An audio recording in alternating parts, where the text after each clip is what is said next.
So to look at the key strategic imperatives, again, if we were to highlight the bit, it's there for you. So in terms of the Brundtland report, it talks about the seven strategic imperatives, but I think what we need to understand is that we need to realize that from a Brundtland report's perspective, that sustainable development is about making sure that we have the right technological advances balanced with remaining economically viable.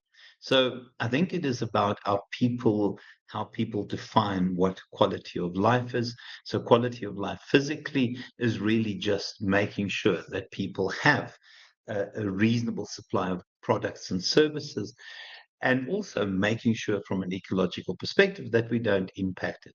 Aspirationally, it really is to make sure that we have advanced systems that allow people to be educated on the importance of being sustainable and the importance of healthcare, etc., tying back to the previous question where I spoke about COVID. And then the last one is to look at the future and future generations so that we still have the ability to manufacture and produce in terms of the future. So when we look at sustainability, the seven imperatives are: the first one, reviving growth.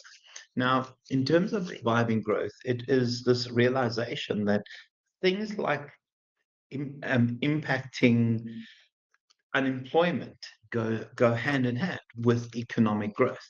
And obviously, in terms of economic growth, it is about manufacturing, it's about consumption, it's about making sure that we import, export, that people buy and sell. But again, it's about doing it in a sustainable way. The second one is to change the quality of the growth. And I think when you look at South Africa in particular and the concern around poverty and the haves and the never will haves, I think the never will haves are never will haves because there is a lack of opportunity for people to grow and break that poverty cycle. Also making sure that we make jobs available, that we have available electricity, that we have sufficient food. We know that vast numbers of people eat one meal a day. A lot of people, a vast percentage of people go to bed hungry. And it's also running water and sanitation. And then also just starting to limit what we consider to be population growth. Now, again, and often population growth in South Africa in particular is often associated with access to funds, with access to grants, etc., which is not sustainable. And then just looking at our resource bases, conserving our resource bases, looking at natural environment, looking at land, finding ways to stop degradation in terms of the land, and then also understanding where we will use technology, reorientate technology to not just manufacture, but also to do good in terms of the natural environment. And then lastly, it is not to take decisions having environment on one hand and the economic successes of an organization on the other. It's about the integrated approach. So again, the focus is very, very much on those elements in the triple bottom line. Right. So if we look at the corporate model behavior, corporate behavior model, my apologies for that. I think we see that there are three essential components. Again, we start off with, sorry guys, can I just go one back? My apologies for this.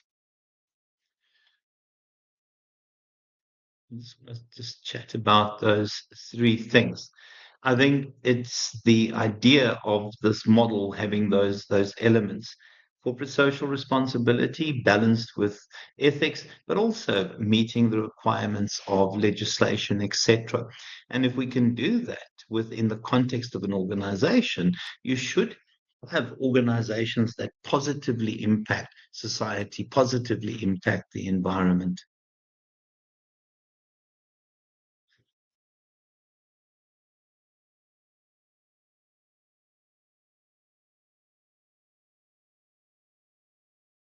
when we look at the idea of building the ideal organizational culture, the organization's identity, I think it's important that it often starts with the company in terms of their branding, in terms of the design, in terms of their logos, the slogans.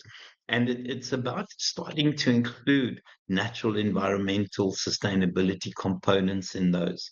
So, corporate identity, I think we know that every single brand has a clear, identifiable brand.